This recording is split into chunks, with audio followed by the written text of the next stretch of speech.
Bonjour à toi et bienvenue dans le podcast Les Sentiers du Possible. Je suis Alexandra Ridou, coach certifiée et fondatrice de Randose, pour t'accompagner à cheminer vers une vie pleine de sens et d'impact. Chaque lundi, je te partage mes réflexions et outils pour t'aider à atteindre les sommets de ton épanouissement.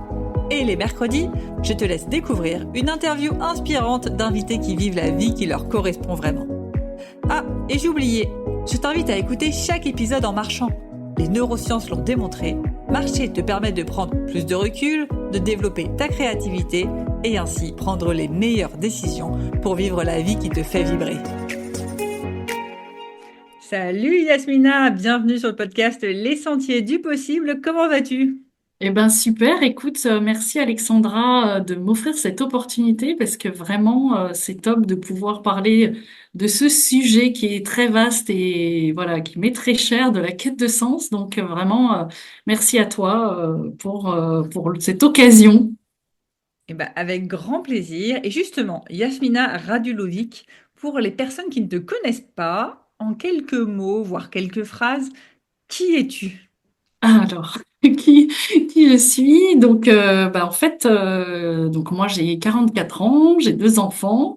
À la base, voilà, j'ai un profil plutôt marketing, donc depuis 15 ans. Et déjà, ma quête de sens, elle a commencé à ce moment-là. Parce que voilà, moi j'analysais beaucoup le comportement des consommateurs à des fins de vente de produits, de services.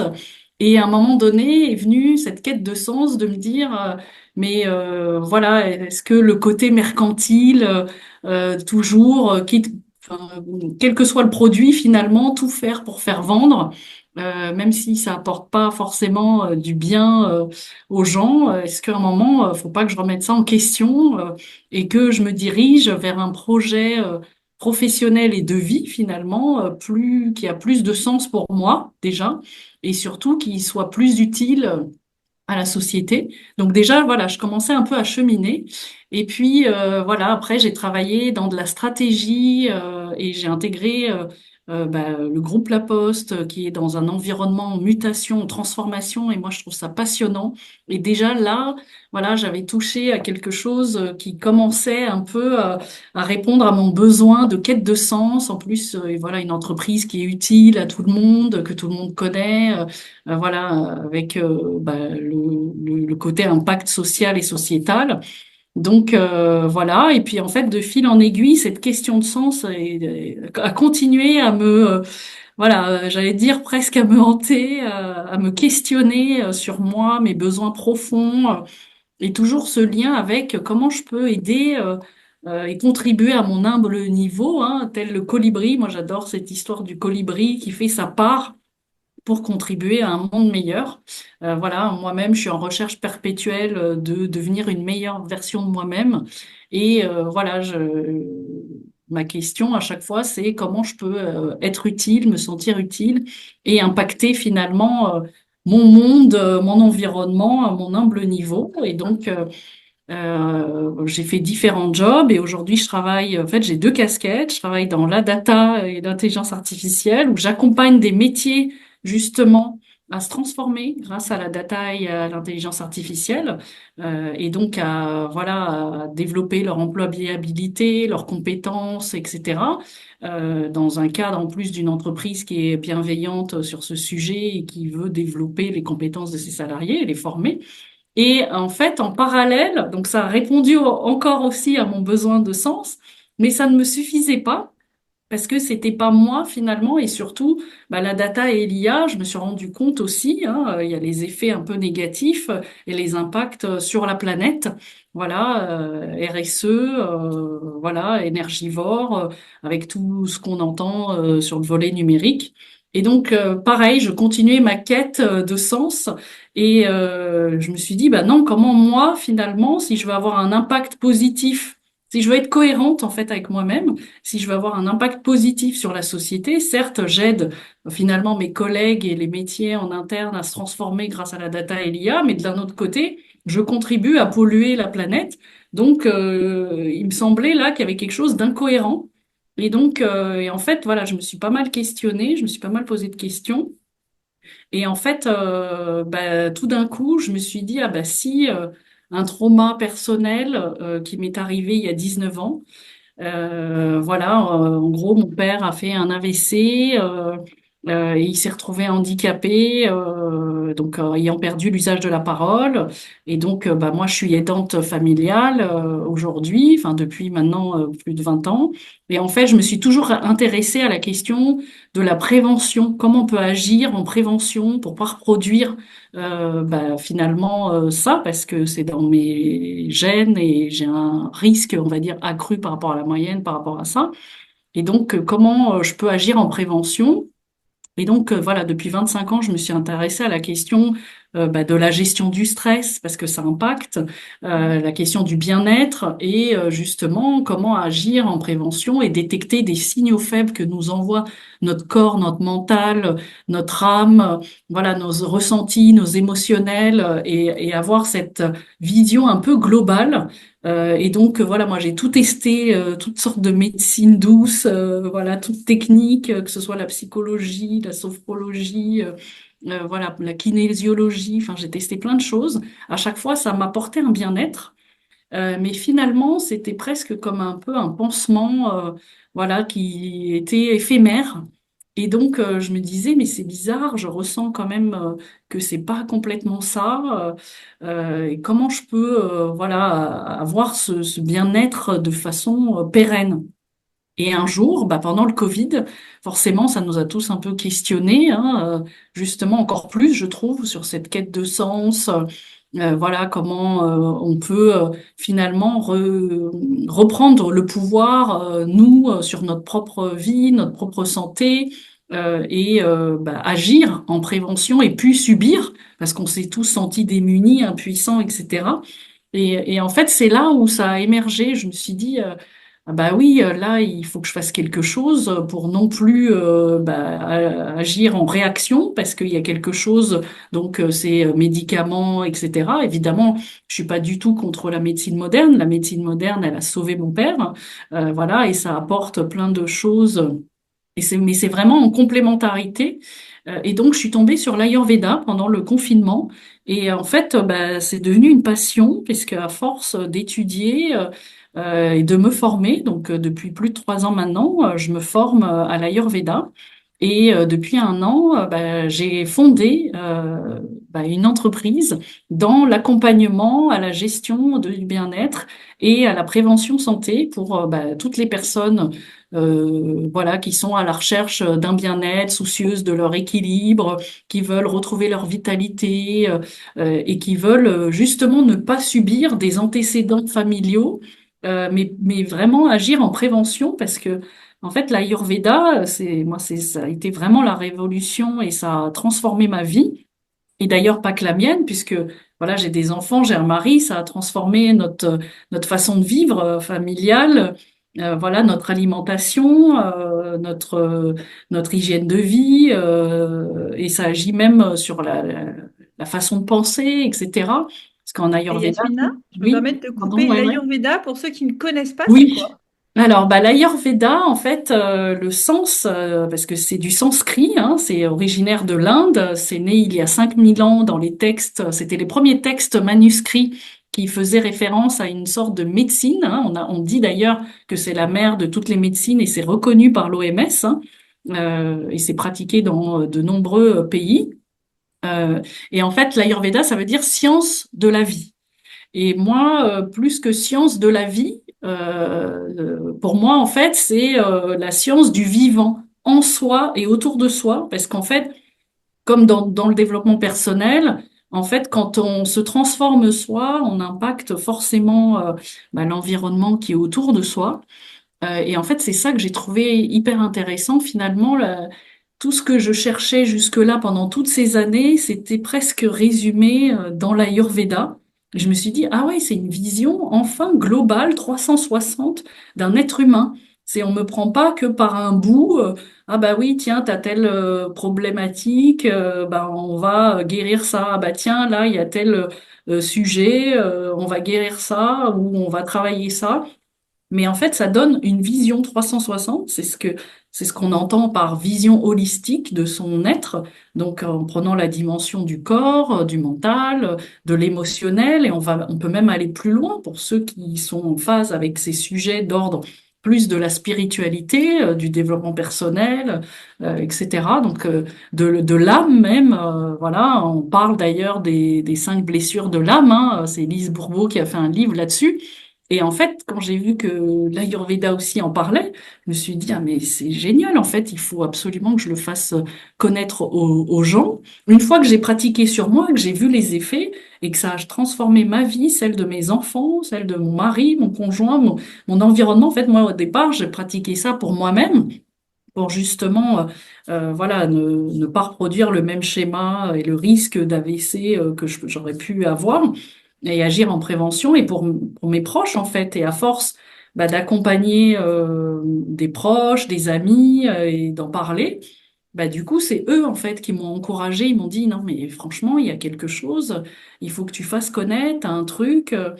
Et donc voilà, donc du coup, c'est comme ça que est venue cette idée l'année dernière, en fait, pour tout te dire, c'est l'année dernière que j'ai décidé de me lancer dans cette aventure entrepreneuriale en parallèle de mon job à côté.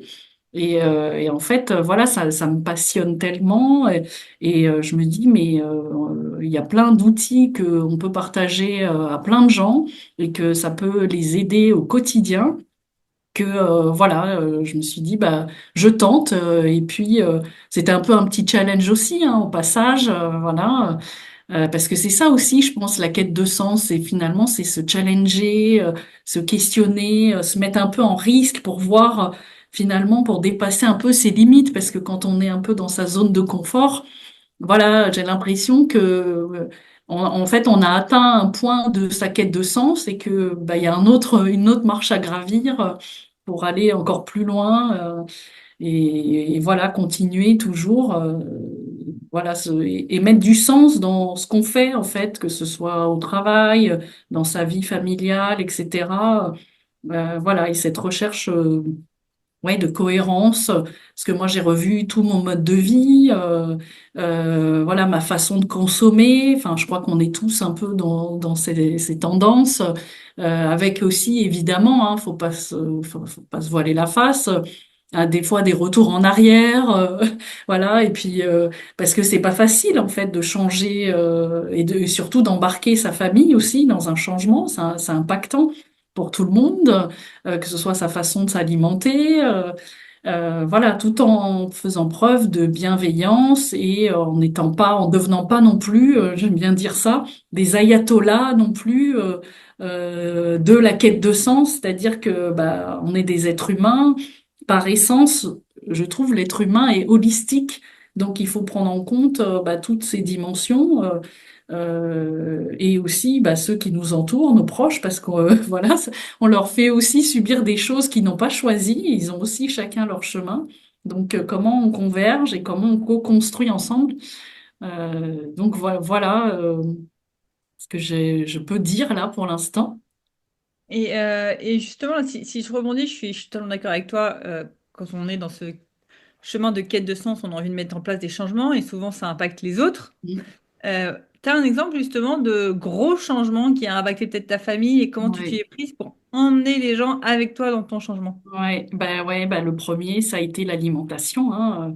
C'est-à-dire que comme toute jeune maman, on fait comme on peut pas cuisiner frais tous les jours et faire ses courses tous les jours, et ça prend du temps aussi, c'est vrai. Donc voilà, les petits plats tout prêts. Je sais pas si on peut citer des marques. Bon, en tout cas, il y a des plats tout prêts chez certains, on va dire industriels agroalimentaires que on aime bien et voilà et c'est prêt à l'emploi et on gagne du temps sur autre chose parce qu'on se dit aussi et ça aussi ça fait partie de la quête de sens, c'est-à-dire que on se dit finalement ce qui est important c'est le temps que je passe avec ma famille, mes enfants. Donc, c'est pas grave si on mange un petit truc vite fait, un truc déjà, un plat préparé. Mais en fait, j'ai réalisé que non, si, c'est important. Déjà d'une, parce que pareil, en tant que maman, je dois transmettre aussi à mes enfants comment il faut bien manger.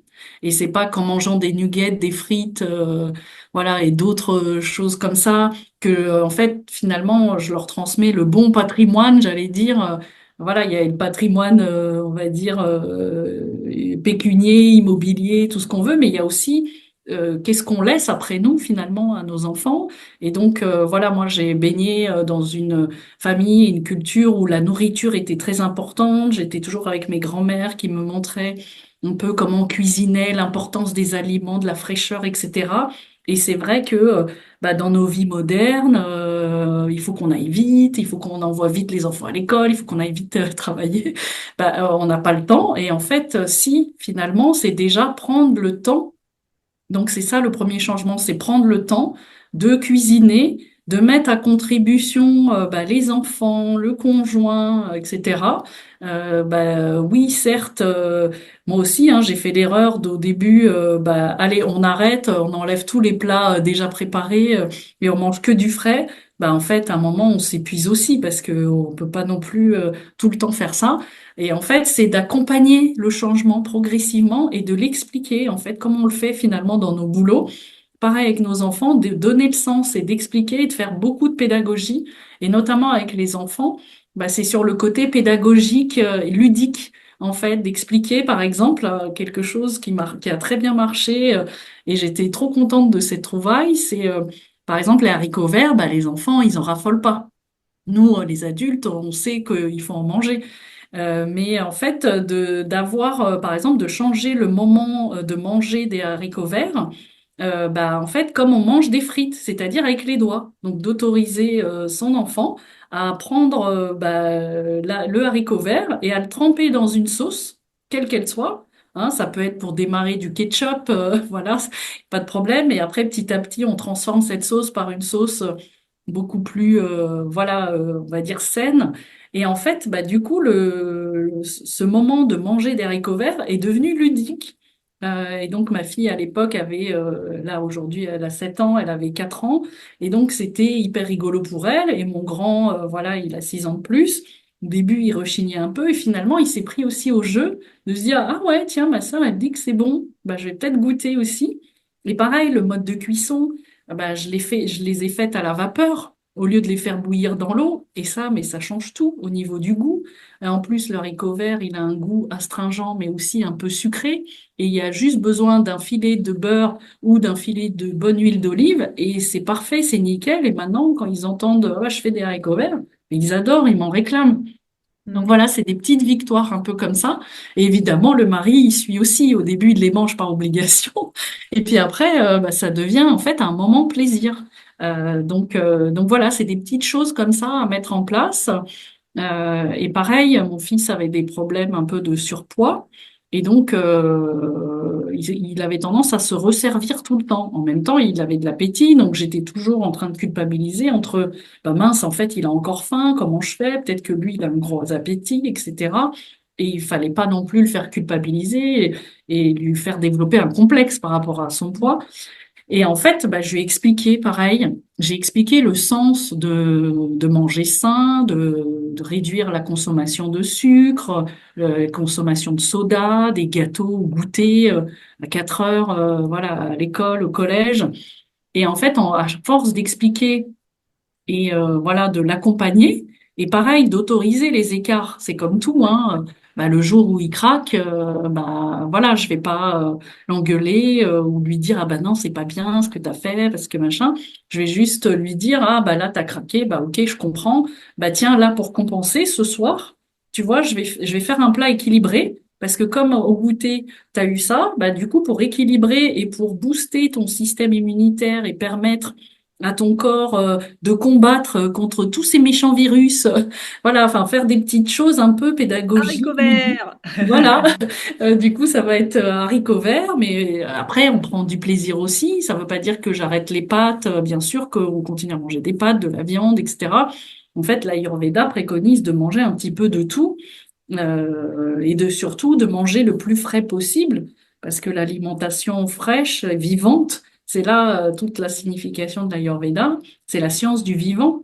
Et donc, mettre des choses vivantes dans son corps, eh ben, ça contribue. Nous-mêmes, on est composé d'organismes vivants à l'intérieur de nous.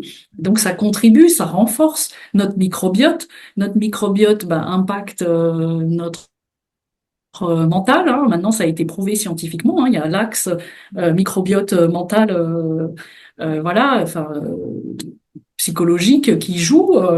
Il y a même maintenant, ils ont identifié qu'il y a des troubles mentaux qui peuvent être résorbés, réduits, limités bah, en travaillant sur le microbiote et donc l'alimentation. Donc voilà, en fait, à chaque fois, je leur explique le pourquoi du comment. Évidemment, ils sont pas ravis à chaque coup, hein. Euh, des fois, ça râle, des fois, ils me réclament des bonnes frites ou un bon burger, voilà. Donc, j'essaye de faire comprendre que bah, je préfère le faire maison. Et puis, une autre fois, bah, on ira, voilà, manger enfin, à leur truc préféré du coin, là. Voilà. Et donc voilà. Donc, c'est faire preuve de finalement de accepter les écarts, accompagner tout doucement, parce que c'est une transformation hein, pour les uns les autres. Et donc, il faut faire preuve de douceur, de bienveillance et surtout, à chaque fois, expliquer le sens. Et maintenant, quand je vois parfois, bah, c'est mes enfants, en fait, qui me font des retours, maintenant, 3 ans après, qui me disent, ah, maman, c'est vrai qu'au goûter, tous les copains, ils ont que des biscuits super sucrés. J'aime plus le goût des biscuits super sucrés. Et là, je me suis dit, waouh, ça y est, j'ai gagné un truc, c'est génial à leur âge qu'ils aient conscience de ça. Et en fait, voilà, c'est ça aussi. Et la quête de sens, elle passe aussi par là, hein. On œuvre à notre niveau déjà auprès de nos proches. Et ensuite, bah, on influence notre entourage. Et pareil pour les dîners entre amis. Au début, j'osais pas cuisiner des choses, voilà, parce qu'on a toujours l'idée que ah bah oui, super, elle va nous faire une salade et on va manger que des légumes. C'est pas. D'ailleurs, on le dit dans les expressions. C'est pas. Moi, je suis un bon vivant. Moi, j'aime bien manger, j'aime bien la bonne viande, la bonne, voilà, les crèmes, etc. Ben en fait, l'un va pas sans l'autre. C'est justement, tout est question d'équilibre. Et c'est ça que j'adore dans l'Ayurveda, c'est que c'est Et pas autant. Oui. désolée, je te coupe, l'Ayurveda, c'est vraiment tourné seulement autour de l'alimentation ou il y a d'autres... Alors non, effectivement, l'alimentation, c'est le pilier numéro un. Et le pilier numéro 2, donc c'est tout ce qui est d'ordre du sommeil. Donc comment on favorise un bon sommeil, etc. Et d'identifier des déséquilibres.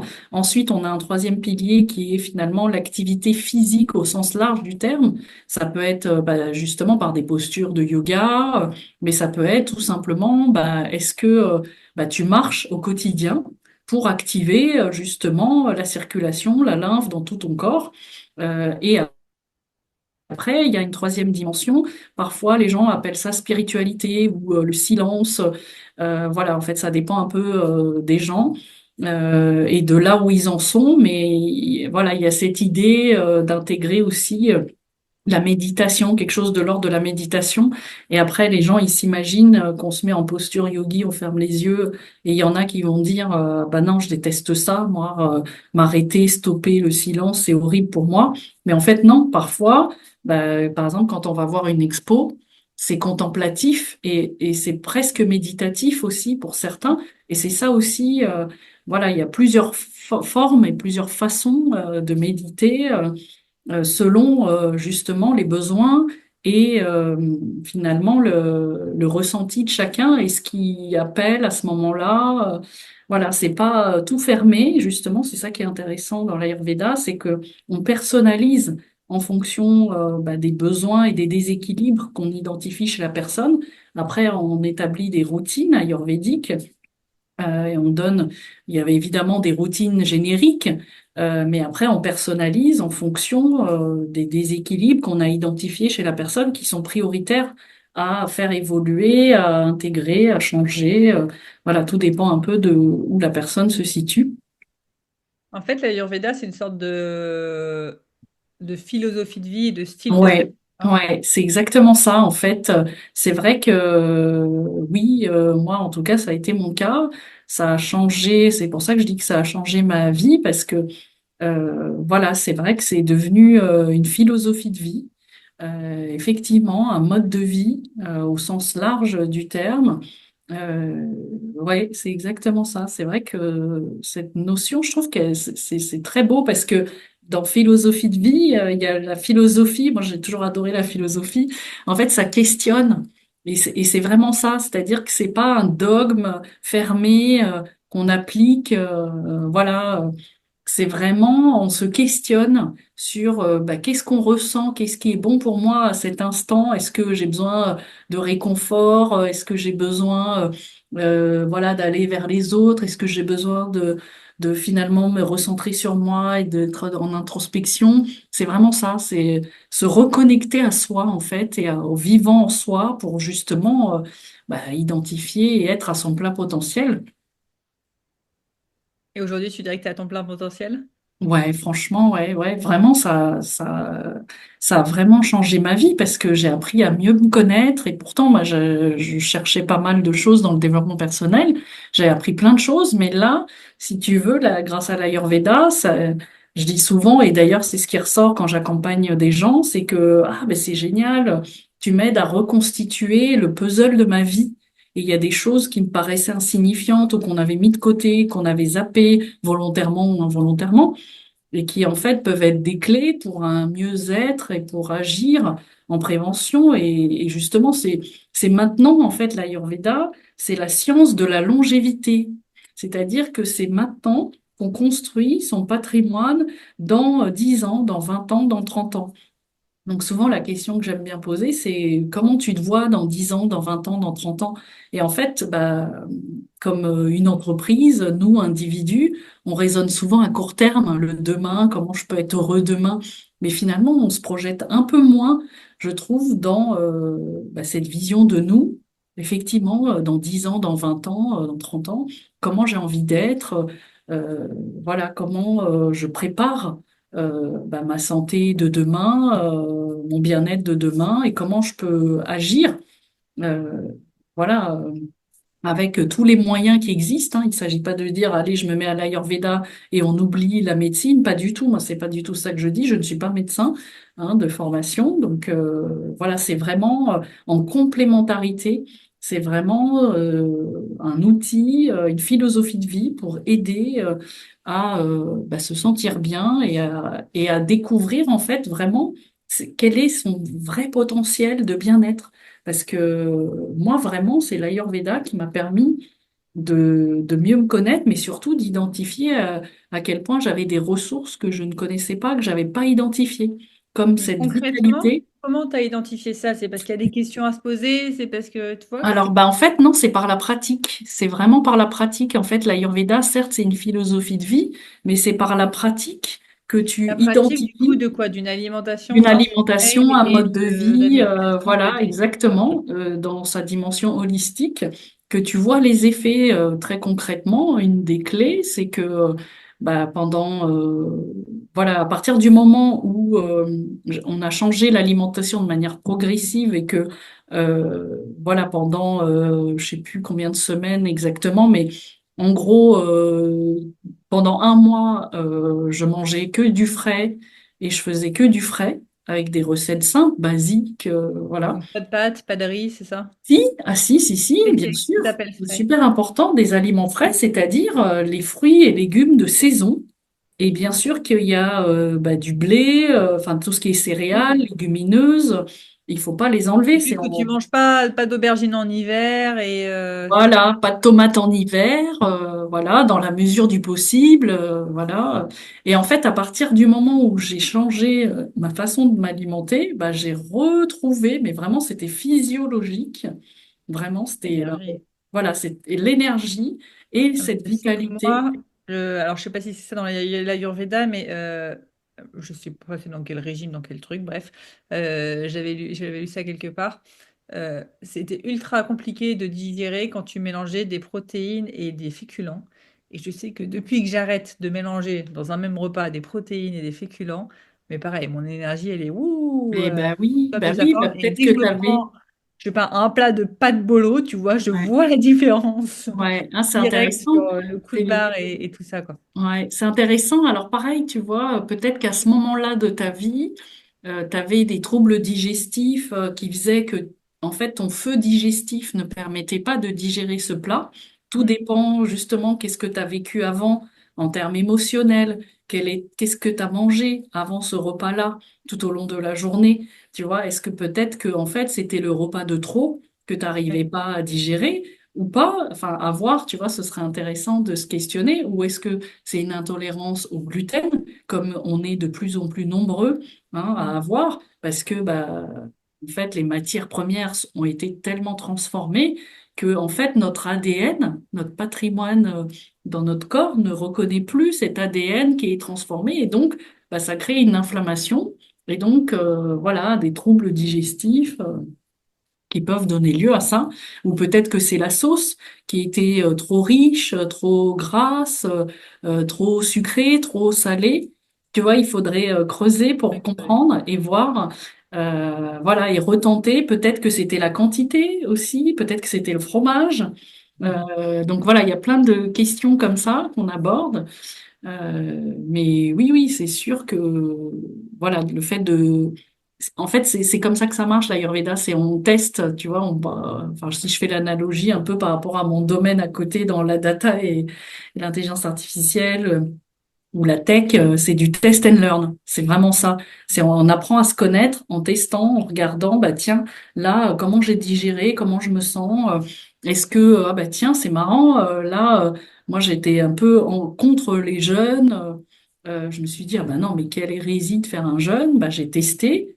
Et j'étais étonnée de voir que en mangeant pas, j'avais finalement de l'énergie.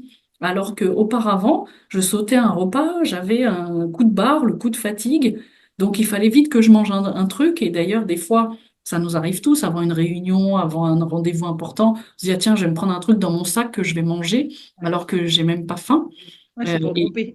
voilà, exactement. Et en fait, c'est le truc à ne pas faire en Ayurveda. Il faut manger quand on a faim. C'est Aujourd'hui, on utilise la nourriture pour se nourrir intérieurement de ce qu'on n'arrive pas à nourrir de l'extérieur. et ouais, Et intéressant ça moi, je aussi. le vois la première quand est-ce que j'ai fait? En mai dernier. J'ai eu une grosse période où je faisais pas mal de webinaires. Et qui dit webinaire, dit écrire des mails, mails pour promouvoir le webinaire, mails de vente. Bref, c'est ce genre de mail qui me saoule. Et bah, pour toute cette période-là, à chaque fois que j'allais écrire un mail, je me mettais dans l'intérieur, j'étais là, va chercher du chocolat. Et je cherchais du Ouais, chocolat. Pourquoi? Parce que ça me nourrissait pas cette tâche-là. Et mais du coup, ouais, bah, j'ai besoin intéressant. d'aller se nourrir de quelque chose Ouais, qui va combler en fait ouais. finalement un vide et un manque, quoi. Ouais, c'est intéressant ce que tu dis parce que moi j'ai pas mal travaillé là-dessus, sur cette notion en fait, quand tu fais une tâche qui te semble un peu ingrate, tu as cette notion de besoin de récompense. Et en Ouais. fait, parce que justement, en fait, l'explication physiologique, c'est que ton circuit de la dopamine, bah, il est pas, Et le plus bas. voilà. Ça, Et c'est donc, la du coup, cortisol, le stress de voilà, ne pas avoir le mail exactement. qui marche Et pas et donc, tout. pour compenser ça, eh ben, du coup, tu vas avoir un besoin, voilà, de réconfort et de récompense. Ouais. Voilà, c'est exactement ça. Et justement, après, tout le sujet, c'est de t'apporter une récompense qui soit saine pour toi. Alors, parfois, moi aussi, ça m'arrive encore de craquer, hein. Je dis pas que c'est tout parfait, tout nickel tous les jours, hein. Par exemple, là, on a eu un pot. Eh ben, oui, j'ai craqué sur le goûter qu'il y a eu, mais c'est pas grave. Ben, en fait, je me suis dit, bah, comme je savais que j'allais avoir un pot, eh ben, en fait, bah, j'ai mangé de façon équilibrée bah, au repas d'avant, voilà, pour pas me suralimenter. Parce que ça aussi, en fait, se suralimenter, on a tendance à se suralimenter quand on n'a pas faim à remplir. C'est comme un peu presque la peur du vide, quoi, à se remplir pour pas ressentir le vide ou le besoin de faim. Mais en fait, qu'est-ce que ça fait en Ayurveda? Bah, ça éteint son feu digestif. Donc quand tu l'éteins, bah, après, ça génère, à force, si tu sais pas si tu le fais une fois, mais si c'est récurrent dans ton mode de fonctionnement et ton mode de vie, bah, tu éteins ton feu digestif et après, la moindre salade, tu peux même pas la digérer, quoi. Ouais. Ultra intéressant. Je vois le temps qui défile. J'avais plein de Ouais, questions que je voulais te poser.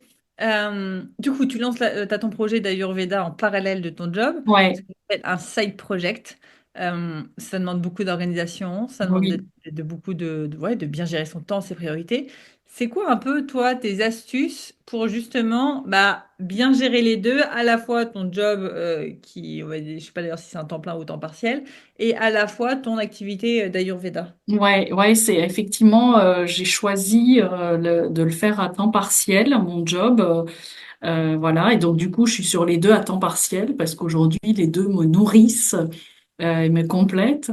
Et en fait, bah déjà, c'est respecter le temps. Au début, c'était pas évident parce que forcément, bah, comme j'ai passé d'un 100% à un 60%, bah en fait, les jours où je devais travailler sur mon projet Ayurveda, bah, j'empiétais un peu pour finir les dossiers au boulot. Et voilà, à un moment donné, il faut se fixer des règles du jeu et les respecter en fait, parce que sinon, ça impactait justement, bah, justement, j'avais envie de me lancer sur les réseaux sociaux, bah, j'ai pas eu le temps parce que j'avais des accompagnements, j'accordais la priorité aux accompagnements que j'avais, qui fonctionnaient par bouche à oreille. Et là, voilà, j'ai mes clients actuels me disent, bah tiens, j'ai envie de parler de toi. Est-ce que t'es pas sur les réseaux sociaux? Il faudrait que faire ta pub et que je te fasse ta pub. J'ai dit, ah ben c'est génial, c'est super, mais en fait j'ai pas le temps. Voilà, donc et c'est se fixer des objectifs. Hein, c'est simple. C'est quoi les objectifs que j'ai à atteindre et être humble. À un moment donné, on peut pas tout faire, on peut pas être partout et choisir un peu, j'allais dire, ses combats. Bah justement, je me suis fixé comme objectif sur l'Ayurveda de prioriser l'accompagnement. Là maintenant, 2025, nouveaux objectifs. Voilà, je me suis dit, allez maintenant, je vais prendre le temps d'aller communiquer sur les réseaux sociaux. Donc, il faut que je crée ma page. Voilà, je l'ai pas encore fait. Voilà, et donc du coup, c'est une super occasion là de parler un peu de ce que je peux faire et des accompagnements que je peux faire et de l'Ayurveda. Mais c'est vrai que oui, ça demande une capacité à anticiper. En fait, voilà, c'est vrai que j'étais toujours naturellement comme ça, dans l'anticipation. Et parfois, bah, on fait ce qu'on peut, hein. Encore une fois, c'est pour ça il faut se fixer des objectifs et revoir ses objectifs chaque jour, le matin ou la veille, ça dépend des routines de chacun, ou le soir, tiens, comment je m'organise demain, où il y a un imprévu, quelque chose de dernière minute. Euh, mais ouais, ouais, je dirais prioriser par rapport à ses objectifs et être humble avec soi-même parce que voilà, ça sert à rien de se fixer des grands objectifs, ça va nous décourager en fait. Donc Ouais. la stratégie des petits pas, voilà, je trouve que ça fonctionne bien pour tout hein, dans la vie en général. Et du coup, ça nous encourage, on dit ah, bah super, j'ai réussi à faire ça. Et du coup, ça nous motive encore plus. Donc donc ouais, je dirais Bien. c'est ça. Trop bien, trop bien. Donc, si je résume, on pose ses limites. Étape Ouais, 1, on fixe ses objectifs par rapport à ses priorités. On ouais, avance petit pas par petit c'est ça. pas et on est Ouais, proactif, on c'est anticipe. ça. Et, mais on respecte ces limites, on les pose, mais on les respecte. Ça, c'est le premier engagement parce que souvent on se dit, bon, allez, je me mets ça, mais bon, c'est pas grave, allez, on remet ça demain. Mais en fait, non, c'est pas grave. En fait, mis bout à bout, bah, c'est pas bon, quoi. Et justement, pareil, faire des bilans régulièrement. Euh, voilà, soit on se fait le bilan de la semaine, le bilan de sa journée. En fait, il faut qu'il y ait de tout. C'est pas ou l'un ou l'autre. C'est à un moment donné, ah bah tiens, ça fait 2, 3 jours, tiens, j'ai pas eu le temps de me poser et de faire le bilan avec moi-même. C'est quoi mon bilan pour la semaine d'après, la préparer. Et puis ensuite, au niveau, bah, quand le mois est passé, tiens, j'ai fait quoi? Ah ouais, super, parce que ça permet aussi de fêter ses victoires. Et Ouais. pareil, c'est un cercle vertueux hein, de se dire bah tiens qu'est-ce qui a fonctionné pas fonctionné ah bah ça bon je vais arrêter de perdre du temps là-dessus ça bah je vais me concentrer là-dessus donc voilà c'est on est soumis tous les jours à des aléas c'est la vie hein on est vivant on est entouré du vivant donc voilà tout évolue donc il faut sans cesse faire preuve d'agilité. Et c'est ça, et c'est d'ailleurs, ça fait le lien aussi avec le nom que j'ai trouvé pour voilà la fondation de ma société qui s'appelle Anitya Bien-être Ayurveda. Et en fait, Anitya, en sanskrit, ça veut dire l'impermanence des choses. C'est-à-dire tout évolue, tout se transforme, tout est en perpétuelle mutation, transformation. Et comment finalement on arrive à être dans le flot continu de la vie, voilà, et se dire bah il y a quelque chose de difficile à passer, bah ça va passer après la pluie, le beau temps. C'est pas tous les jours facile, hein, parce que quand on a des problématiques, voilà, qui nous soucient, qui nous causent du stress, voilà, c'est pas évident non plus à gérer, mais voilà, de prendre de la hauteur et de se dire, bon, allez, c'est un cap à passer et surtout, ben, il y a sûrement une clé là que je dois apprendre si je traverse ça, c'est en fait en faire un axe de transformation, quoi. C'est finalement cette difficulté, comment, c'est quoi finalement le principal enseignement là sur moi, si je suis honnête avec moi-même et que je me regarde en face, ah bah oui, là j'ai merdé, là, ah bah oui, j'aurais pu mieux faire, là j'ai pas vu, là, euh, bah, super, ça répond à quelque chose que j'avais mis sous le tapis il y a longtemps. Donc voilà, la notion de bilan régulier, que ce soit quotidien, court, moyen, long terme. Ultra, ultra intéressant et un conseil qui marche même side project ou pas de project ou pas Ouais, side project, faire le bilan régulier. c'est ça. Va falloir qu'on s'arrête là. Ouais, Le temps passe à une vitesse incroyable. ouais, c'est passé super vite. J'espère que Yasmina, c'est euh, j'aime bien, c'est même pas j'aime bien, c'est le podcast finit toujours par une question de coaching à méditer en marchant qu'on va poser à nos auditeurs pour justement aller vers plus de bien-être, plus de sens. ouais. Est-ce que tu as justement en tête une question que ceux qui nous écoutent pourraient se poser? Bah ouais, moi je les invite vraiment à se poser la question de comment ils se voient dans 10 ans, qu'est-ce qu'ils ont envie d'être, de faire.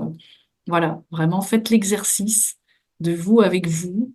Qu'est-ce que vous avez envie qu'on retienne de vous, qu'on dise de vous, voilà, comment vous vous voyez, quelle est votre vision de vous dans 10 ans. Super. Et bien, ceux qui nous écoutent, restez bien jusqu'au bout de l'épisode pour avoir cette question à méditer en marchant et en musique. Et Yasmina, si on veut te retrouver, où est-ce qu'on peut te Eh retrouver? ben oui, c'est vrai que pour l'instant j'ai un site web, Nitya Bien-être Ayurveda, et donc voilà, incessamment sous peu, je vais lancer mes réseaux sociaux, mais voilà, je suis en cours de voilà de création là, du contenu. Donc voilà, pour l'instant sur le Ouais, site. moi, je mettrai ton site web du coup Ouais, en descriptif de super, un grand l'épisode. merci. C'est parfait. Et merci à toi, Yasmina, pour moi, Merci je ne connaissais beaucoup pas du tout Alexandra, l'Ayurveda, donc ça m'a permis de m'éclairer un peu plus c'est top. sur ce que Est-ce que c'était. ça te donne envie, toi, de te poser ces questions? Bah, en fait, j'ai l'impression de déjà trouver ça dans le coaching. Ok, Euh, et tout ce qui est alimentation, sommeil, j'ai été bercée dedans depuis l'enfance. ah, Autant. génial. Moi, j'ai une fille de 4 ans qui va te dire non, je prends pas le gâteau, il y a trop de sucre dedans, ça va Ah, m'empêcher de dormir. super. Donc, C'est top. Ah, bah, bravo. Bravo, ça bravo. me, soit c'est pas, enfin, c'est un sujet qui Ça me te parle conforte. justement, mais sur Ouais, lequel j'ai l'impression que, ouais, entre guillemets, je connais tout, que je me connais bien, ouais. et que comme tu dis, quand je prends un plat de paella surgelé, c'est parce que j'ai pas le choix, j'ai pas le temps, et Voilà. que Et c'est euh, OK. ok. Donc le côté alimentation m'a pas trop attiré. Le côté sommeil, je sais exactement de combien d'heures j'ai besoin de Ouais, sommeil. C'est juste que j'ai des enfants qui dorment pas la nuit. ouais, Donc voilà, on prend le mal en patience. Et le côté justement connaissance de soi, spiritualité, etc., c'est quelque chose que je travaille énormément avec le coaching. ah, génial. Là, comme ça, tu vois, j'ai l'impression Ouais, que ces différentes briques, je les travaille sous ouais. un nom qui s'appelle Ah, pas super. l'Ayurveda, mais qui Ouais, pourrait s'appeler l'Ayurveda, ouais, tout à fait. finalement. Tu as Euh, déjà ta façon de pratiquer la Yurveda, le vivant en toi et autour de toi. ouais, exactement. Exactement. En tout cas, un grand merci à toi, Yasmina, pour ton temps et cet échange. Et je te dis à très vite. Merci beaucoup, Alexandra. Très bonne continuation. Ciao. Merci. Ciao.